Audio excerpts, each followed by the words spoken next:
Ora, muito boa tarde. Boa tarde. Creio que o Sr. Dr. Ricardo Manuel Correia da Silva Passos já está a ouvir-nos. Estou perfeitamente, Sr. Presidente. Sim, senhor, vejo que estamos então em conexão. Quero começar por cumprimentá-lo. É um prazer conhecê-lo, ainda que desta forma virtual. Queria felicitá-lo pelo seu trabalho, pelo seu currículo. Tivemos a oportunidade de o apreciar detalhadamente, igualmente a sua carta de motivação, e é por isso um prazer para nós ter a oportunidade desta audição. Como sabe, de acordo com o nosso regimento, o Sr. Doutor terá 10 minutos para uma intervenção inicial, onde contextualizará esta sua motivação para a recondução do seu mandato, após o que darei a palavra aos diferentes grupos parlamentares, que dispõem cada um deles de 5 minutos, a que o Sr. Doutor responderá por igual tempo. E assim, sem mais delongas, renovando-lhe os votos de boas-vindas, dar-lhe a palavra, perto dos 10 minutos, se for necessário, recordar-lhe que está no limite do seu tempo, e, portanto, Sr. Doutor, faz favor, a palavra é sua. Sr. Presidente, muito obrigado. Tenho muita honra de participar nesta audição e cumprimento o Sr. Presidente e os membros da Comissão dos Assuntos Europeus, embora tenha a pena de não o poder fazer pessoalmente. Esta audição trata-se da recondução no mandato de juiz, portanto eu tive o prazer de já ter uma experiência de audição na Comissão dos Assuntos Europeus, faz agora 5 anos, em abril de 2016. Tratava-se então de explicar a minha motivação e o meu currículo para ser juiz. Nessa altura eu era diretor do Serviço Jurídico do Parlamento Europeu, onde tive também o prazer de encontrar o Sr. Presidente. E, portanto, eu vou-me limitar a explicar um pouco como é que o meu currículo evoluiu de então para cá. E posso dizer que houve uma evolução em 2 aspectos principais. Primeiro, nos termos das funções que exerço aqui no Tribunal, e, em segundo lugar, em termos dos conhecimentos que eu pude adquirir com a experiência de juiz. Em primeiro lugar, portanto, a evolução em termos das funções que eu exerço no Tribunal.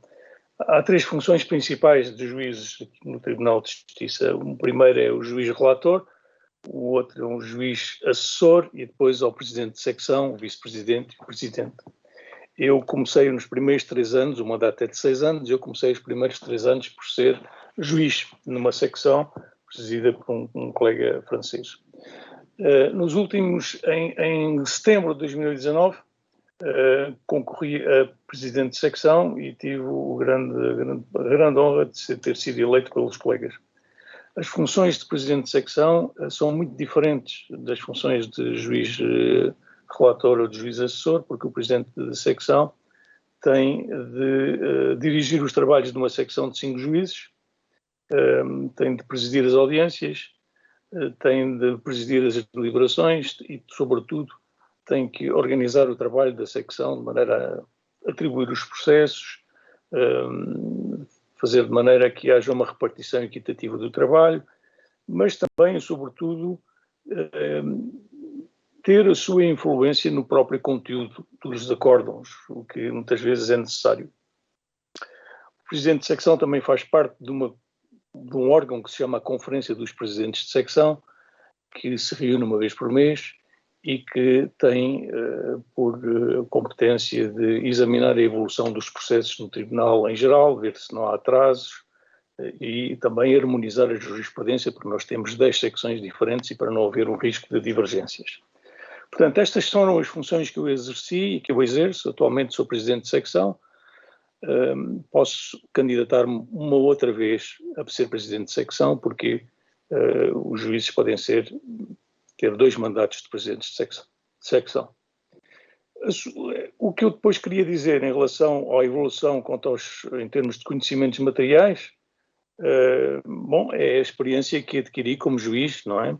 Eu fui até agora juiz relator em 133 processos e fui juiz assessor em 185 processos. Matérias muito variadas, direito da concorrência, auxílios de Estado, política externa, medidas restritivas contra o Congo e contra a Venezuela, responsabilidade extracontratual, acesso aos documentos, função pública.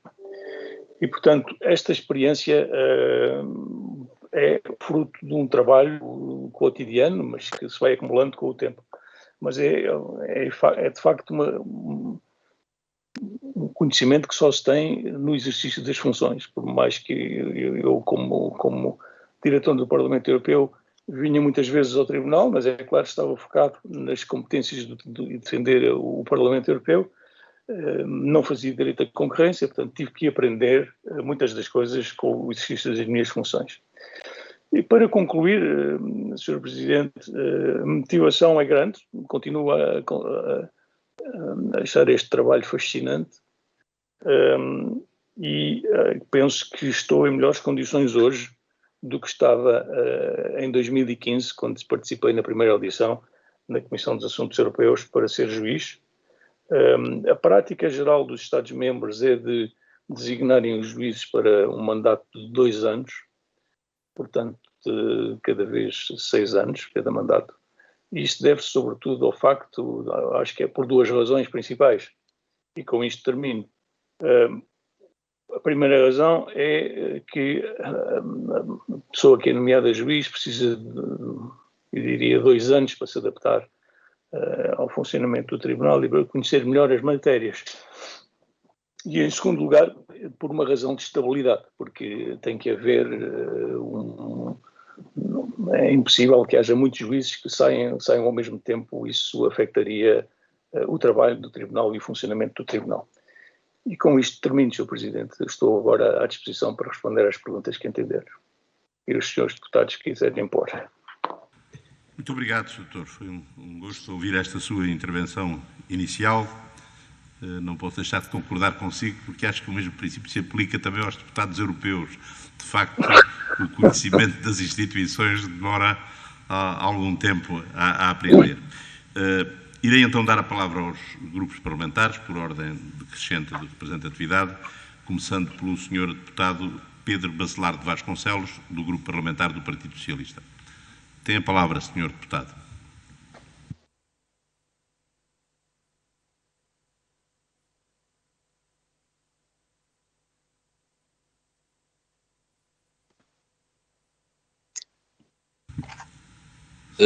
Muito boa tarde, desde há pouco, Sr. Presidente, caras e caros colegas deputados, uma saudação especial para o Sr. Dr. Juiz Ricardo da Silva Passos, que se apresenta hoje como candidato a um segundo mandato como juiz do Tribunal-Geral da União Europeia. Queria destacar algo que já nos tinha confrontado na audição da Sra. Doutora Maria José Costeira, que é a circunstância de, por um lado, a experiência adquirida ter um peso muito especial nestas audições e no processo de formação da composição do Tribunal Geral da União Europeia e, por outro lado, a circunstância de a experiência anterior do Sr. Dr. Ricardo da Silva Passos estar comprovada pela circunstância de ter merecido a aprovação dos seus colegas que o elegeram para a presidência da secção em que trabalha. Estes dados são muito importantes na ponderação das melhores soluções para que o Tribunal Geral da União Europeia possa cabalmente cumprir o papel que no quadro das instituições europeias lhe está atribuído e para, como o Sr. Dr. Ricardo da Silva Passos referia, para, por um lado, fornecer a estabilidade jurisprudencial indispensável ao funcionamento de uma instituição judicial, sem que, naturalmente, o desenvolvimento do direito e a resposta às novas questões e aos novos desafios que a construção de direito e o seu desenvolvimento supõem, seja prejudicado. Nesse sentido, Sr. Doutor, eu gostava de o ouvir relativamente à situação delicada em que nos encontramos, designadamente perante as questões que se colocam numa ordem global, onde o poder e a influência de grandes empórios, designadamente na área das novas tecnologias, em certo sentido, se afigura ainda mais pesado, ainda mais poderoso ou influente que cada um dos Estados-membros da União. E, nesse sentido, de que forma a própria União Europeia se pode inserir neste contexto marcado por uma profunda turbulência, de maneira a que os interesses da União e dos povos que a integram possa prevalecer sobre outros interesses que, independentemente da sua respeitabilidade, se possam inscrever melhor ou pior, quer no quadro dos interesses dos Estados nacionais, quer, sobretudo, no quadro do interesse geral que cabe à União defender. A doutora Maria José Costeira aludiu na sua intervenção a casos concretos, puramente ilustrativos, do âmbito e do significado do exercício destas funções, designadamente referindo o caso da Apple, ou referindo as dificuldades com que a União também se deparou relativamente à propriedade intelectual, quanto à mobilização da indústria farmacêutica na disponibilização de vacinas que possam, enfim, corresponder às necessidades planetárias que o combate à pandemia suscita. E sobre os sentidos possíveis do desenvolvimento do direito da União e da capacidade de enfrentar estes desafios colocados, sobretudo, pelas grandes empresas tecnológicas, quer em sede de concorrência, quer em sede de propriedade intelectual, gostaria de, na medida do possível, ouvir a opinião do Sr. Dr. Juiz Ricardo Silva Passos. Muito obrigado e desejo muitas felicidades na continuidade do trabalho que, de forma reconhecida, também tem prosseguido. Muito obrigado. Muito obrigado, Sr. Deputado. Muito obrigado, Sr. Deputado. Tem agora a palavra o Sr. Dr. Juiz para responder, por favor. Peço perdão, Sr. Presidente. Sr. Professor Bacelar Vasconcelos, Sr. Deputado, Foi com muito gosto que ouvi as suas palavras que me encorajam a manter a exigência no meu trabalho, o que farei com convicção. A sua pergunta é complexa e a minha resposta vai tentar ser o mais simples possível. Como sabe, o Sr. Professor, nós no Tribunal só podemos controlar a legalidade dos atos das instituições e, portanto, nós só vamos ter a oportunidade de entrar nestas questões de atitudes ou atos adoptados por grandes empresas quando há um ato de uma instituição, normalmente da Comissão, em matéria de concorrência. A minha colega Maria José, que também é Presidente de Secção, eu diria entre parênteses, somos os dois, o que foi uma alegria para nós, porque pensávamos que não ia ser possível haver dois da mesma nacionalidade, porque normalmente há uma repartição geográfica.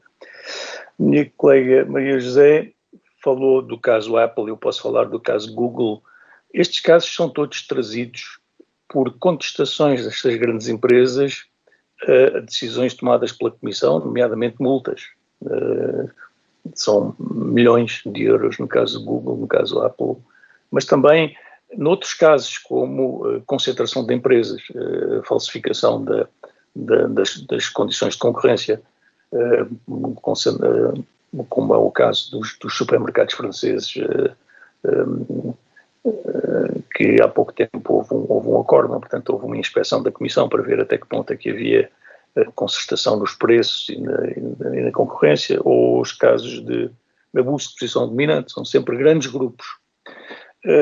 A Comissão adota uma decisão que os sanciona e nós temos o papel de examinar essa decisão da Comissão, mas fazemos-la num aspecto técnico de controle de legalidade. Não sei se podemos certamente temos o pano de fundo que é a atitude dessas grandes empresas no mercado interno, mas nós não podemos ter um preconceito. Temos que examinar o ato da Comissão e muitas vezes anular, não digo muitas vezes, mas acontece anular o ato da Comissão por exemplo, acharmos que a multa que foi decidida é excessiva. Como sabe, o Tribunal tem plenos poderes em matéria de multa. A Comissão tem a competência para decidir a multa, mas o Tribunal tem a plena competência para rever o montante da multa. E tem acontecido que o Tribunal reduz o montante da multa, porque considerar que há outras com circunstâncias que podem justificar alguma outra atitude. Portanto, o nosso papel é um pouco mais limitado, Sr. Professor, daquilo que se possa pensar em relação a uma política. O papel da jurisdição é, no fundo, de controlar, num Estado de Direito, de controlar se os atos da Comissão, neste caso da concorrência, são ou não conformes a todos os princípios que nós defendemos em matérias de direito da defesa. Por exemplo, se as empresas se foram cabalmente ouvidas antes da decisão ser tomada, se puderam defender-se durante o processo administrativo. Portanto, são essas as considerações que nós temos que ter em primeiro lugar. Portanto, eu peço desculpa se a minha resposta é talvez um pouco frustrante, porque não posso ir mais longe que isto. É a competência do Tribunal. A competência do legislador é outra, a competência do Parlamento é outra.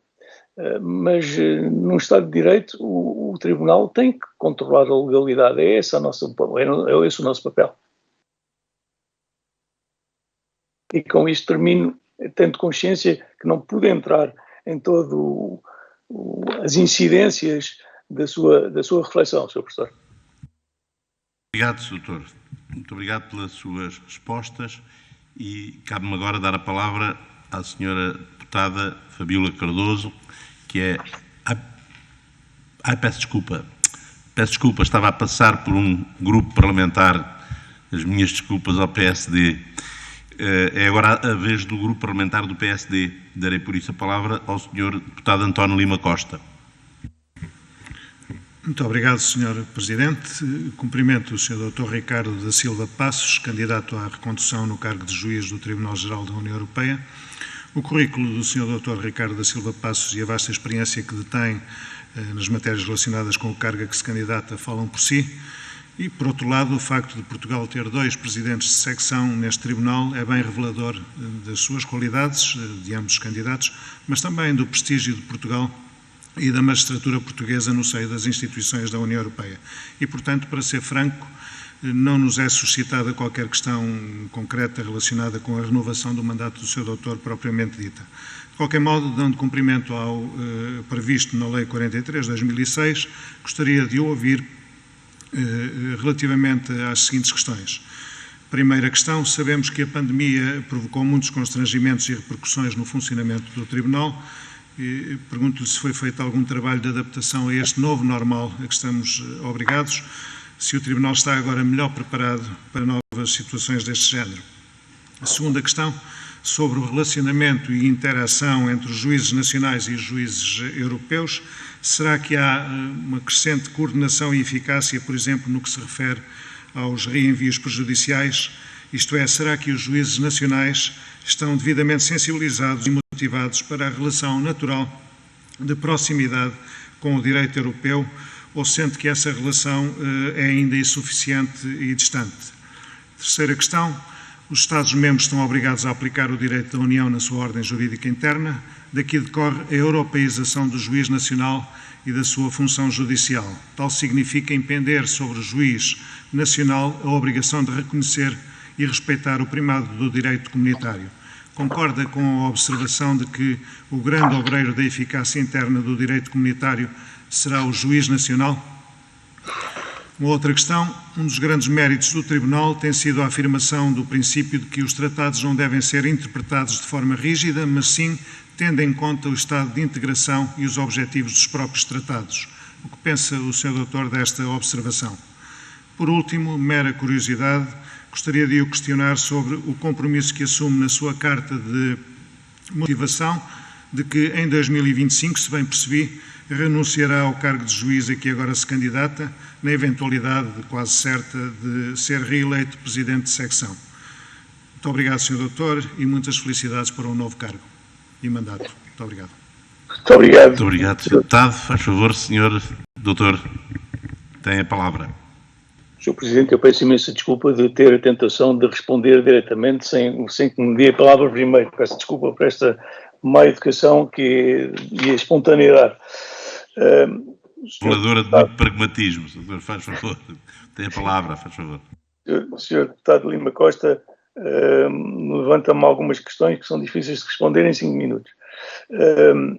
Em relação ao Covid, nós temos uma preocupação muito grande no Tribunal Geral e foi, aliás, a razão de ser da reforma que está em curso, que foi duplicar o número de juízes, que era o facto de haver uma duração dos processos excessivamente longa, sobretudo em processos complicados de concorrência.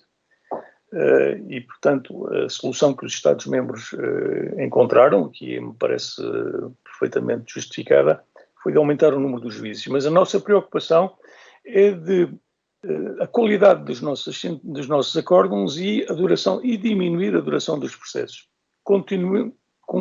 Conseguimos ter sucesso na duração dos processos. Hoje é praticamente, em geral, 16 meses a duração de um processo, todos os processos na média.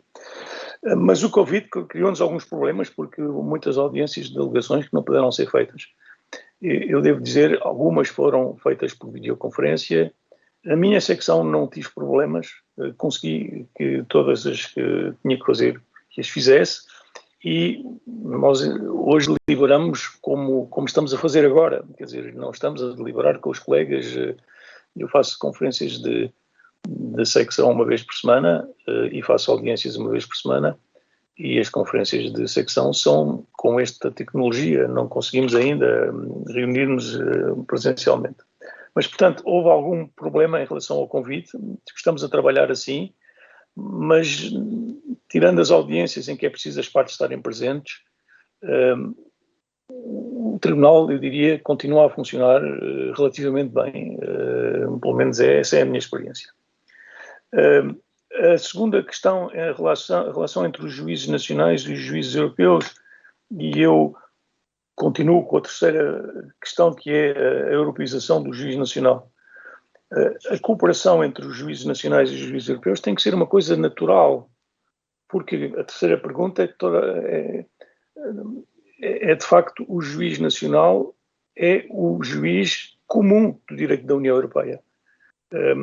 É o que está na Constituição, no artigo 8º, número 3 e número 4. Portanto, quando o juiz nacional não aplica a Constituição, uma norma, qualquer que ela seja, por ser contrária à Constituição, o mesmo princípio aplica-se em relação ao Tratado da União Europeia. O juiz também não pode aplicar uma norma nacional que seja contrária ao Tratado ou ao direito europeu, e se tem dúvidas, tem que colocar a questão prejudicial no Tribunal de Justiça. Pergunta-me se eu acho que se tem funcionado bem, se a motivação dos juízes nacionais é relativamente satisfatória nesse campo de levantarem questões prejudiciais. Eu, para ser sincero, acho que se pode fazer mais. O número de questões prejudiciais feitas por juízes portugueses é bastante limitado. Eu penso que deveria haver um maior esforço, apesar dos esforços feitos pelo Centro de Estudos Judiciários e pela advocacia e pela magistratura em geral. Eu creio, sinceramente, que se devia haver mais esta interconexão de que o Sr. Deputado fala. Em relação ao a forma de tratados rígidos e não rígidos, eu devo dizer, não compreendi completamente o alcance da pergunta. Os tratados têm que ser interpretados não de uma forma rígida como questiona, mas de uma forma razoável. O princípio é o princípio da Convenção de Viena, artigo 32 da Convenção de Viena de Direito Internacional sobre o Direito dos Tratados, quer dizer, têm de ser aplicados de boa fé, mas tendo em conta o objetivo, uma interpretação teleológica, tendo em conta o objetivo da disposição que se interpreta. Em relação ao meu compromisso, que eu indiquei, de facto, na minha carta de motivação, a minha intenção, de facto, é de fazer a primeira parte do mandato, que são 3 anos, como Presidente de Secção. Nessa altura, penso que devo dar o meu lugar a uma pessoa mais nova para me substituir. Eu tenho já uma longa carreira, tenho muito orgulho nisso, muito orgulho, mas também tem que ser razoável, e eu penso que, embora tenha um grande entusiasmo pelas funções que exerço, chega a uma altura na vida em que também temos de dar lugar aos outros, e eu penso que o objetivo que eu me fixei era daqui a 2025, em que terminarei, se for eleito, Presidente de Secção de novo. Muito obrigado. Muito obrigado, Senador. E agora sim é a vez de dar a palavra à Senhora Deputada Fabíola Cardoso, que é também Vice-Presidente desta Comissão e representa o Grupo Parlamentar do Bloco de Esquerda. Tem a palavra a Senhora Deputada. Muito obrigada, Sr. Presidente.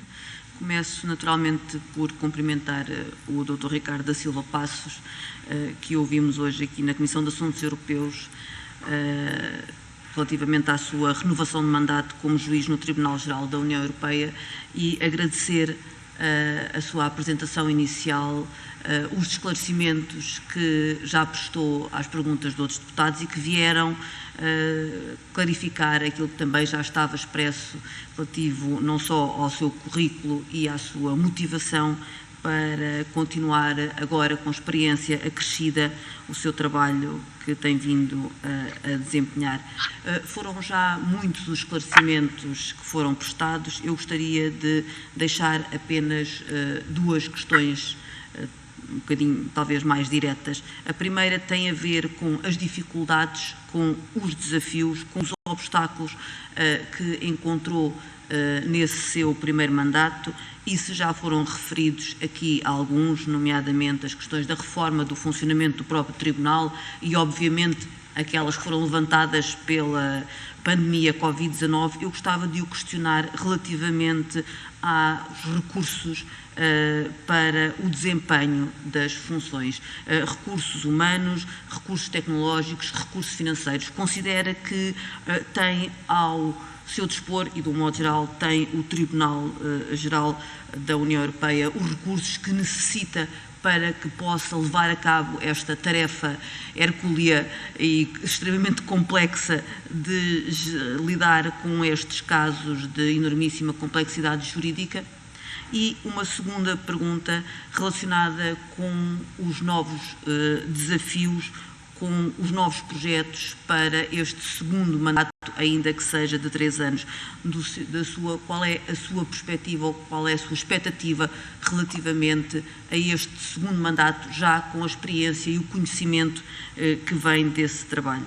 Termino agradecendo a disponibilidade, não só para estes esclarecimentos, mas essencialmente para continuar a desempenhar estas funções que de certeza serão um excelente exemplo para muitos outros magistrados nacionais desempenharem também funções a nível das instituições europeias. Muito obrigada. Obrigado, Sra. Deputada. Sr. Doutor, tem agora a palavra para responder. Muito obrigado, Sr. Presidente, e muito obrigado, Sra. Deputada Fabiola Cardoso, pelas perguntas que me coloca,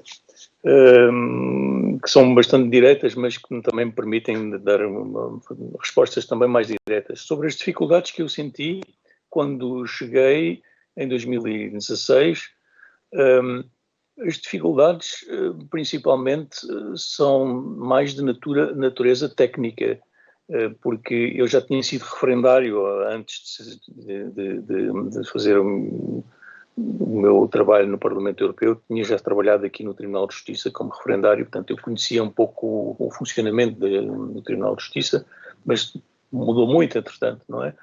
As dificuldades são estes processos gigantes de direito da concorrência ou de auxílios de Estado, que exigem um estudo aprofundado. Quer dizer, o Tribunal nisso acho que faz um trabalho primoroso de qualidade. O único senão é que os nossos acórdãos são demasiado longos, porque temos essa preocupação de fundamentar os nossos acórdãos e responder a todos os argumentos das partes. Mas a dificuldade principal foi essa. Foi ter de estudar, eu não tinha um conhecimento aprofundado de direito da concorrência, portanto este foi, aliás eu disse-o quando fui audicionado pelo Comitê 255, que é o Comitê dos Magistrados que deve dar a sua opinião antes dos juízes serem nomeados, eu disse, direito de concorrência eu tenho que estudar, e foi, e de facto o que eu conhecia dos longos anos em que estive no Parlamento Europeu eram questões de direito internacional, de questões institucionais, de acesso aos documentos, também da parte do legislador, a legislação que era adotada, mesmo em antidumping e coisas técnicas, mas não sobre a tecnicidade do direito da concorrência, do abuso da posição dominante. Portanto, essa foi a dificuldade maior. Quando me pergunta, temos os recursos humanos necessários, tecnológicos? Temos. Eu penso que o Tribunal tem ótimas condições de trabalho.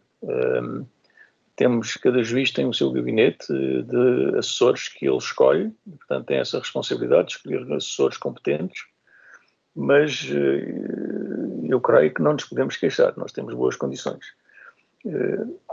O funcionamento é um funcionamento próprio a uma instituição europeia, uma jurisdição europeia em que se trabalha com várias línguas e, portanto, de processos, e, portanto, a língua de trabalho é o francês, mas os processos são muitas vezes em inglês, em alemão, e, portanto, há todo um trabalho que é feito de tradução, o que obriga, é um pouco pesado às vezes, e que obriga também ou justifica alguma duração no processo. Quanto às expectativas, Sra. Deputada, as minhas expectativas é de fazer do trabalho o melhor que eu posso e o melhor que eu sei. Com a vontade sempre de aprender. Eu não vou dizer que já sei as coisas, eu estou a aprender todos os dias. Só espero ter algum reconhecimento da parte dos meus colegas que sabem que eu tenho esta humildade, mas também que gosto de dirigir os trabalhos de maneira a que a produção do Tribunal, na minha secção, seja de qualidade, mas também de eficácia. e que não se perca muito tempo a proferir os acórdãos. Esta é a minha perspectiva, dar o meu melhor, como dei o meu melhor até agora. Nem mais, nem menos. Muito obrigado. Muito obrigado, Sr. Doutor. Com estas suas respostas à Sra. Deputada Fabíola Cardoso, damos por encerrada esta audição, uma vez que os demais grupos parlamentares que compõem esta comissão, o PCP e o CDS, por razões de conflitualidade de agenda, não podem hoje participar nesta audição.